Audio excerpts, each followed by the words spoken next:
কদিন আগে ছিল মকর সংক্রান্তি। সুইডেনে আগে নলিন গুড়, মোয়া এইসব তো ভাবাই যেত না, কিন্তু এখন একজন দাদা, উনি জয়নগর থেকে প্রিমিয়াম কোয়ালিটির মোয়া, নলিন গুড়, পাটালি গুড় সবই আনান। আমি মোয়াগুলো আগে এনেই ঠাকুরকে দিয়েছি। নতুন জিনিস, আগে ঠাকুর খাক, তারপর নয় আমরা খাবো। আগে না আমি কখনো পিঠে বানাইনি, কিন্তু এবছর প্রথম পাটিসাপটা, মালপোয়া আর একটু পায়েসও বানিয়েছি।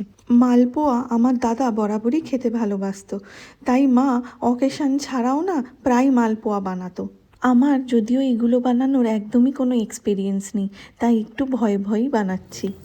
প্রথমে বানিয়ে নিচ্ছি মালপোয়াটা, তারপর বানাবো পাটিসাপটার ক্ষীরটা।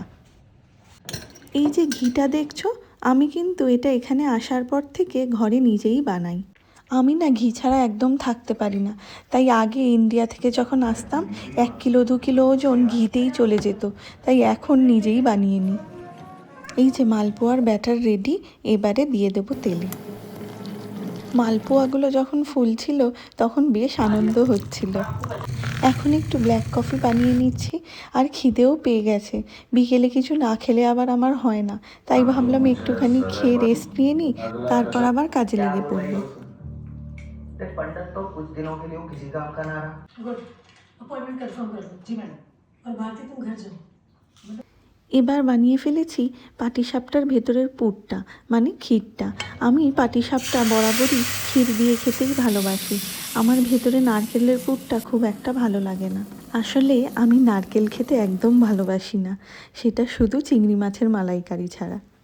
আমি তো একদম ভাবতে পারিনি যে পাটিসাপটাটা আমি বানিয়ে ফেলতে পারবো।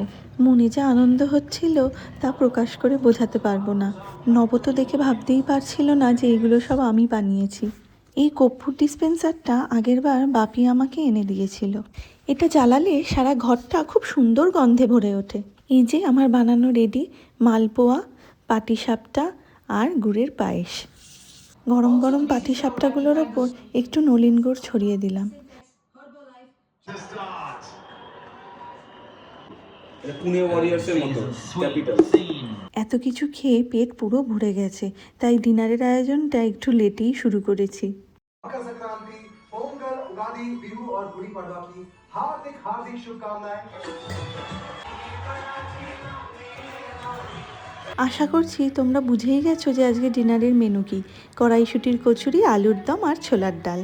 কচুরির পুরটা আমি আগেই বানিয়ে রেখেছিলাম, আর নব ময়দাটা মেখে রেখেছিল। এখন পুরগুলো পুড়ে নিচ্ছে আর আমাকে বেলে দিচ্ছে, আর আমি ভেজে দিচ্ছি। যাক, পুরটা ভরা আজকে ঠিকঠাক হয়েছে। আসলে আমি যতবারই কচুরির ভেতরে পুর ভরি এত বেশি বেশি দিয়ে ফেলি যে বেলতে গেলে সব ফেটে বেরিয়ে যায়, তাই এবারে নব নিয়েছে দায়িত্ব।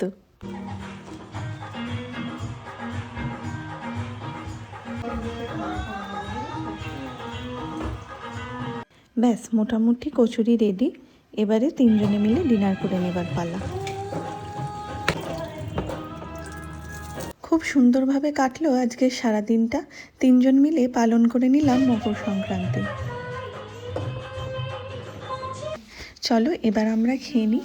তোমরা সবাই মকর সংক্রান্তিতে কী কী পিঠে পায়েস খেলে আমাকে জানিও কিন্তু। দেখা হবে নেক্সট ভিডিওয়। টাটা।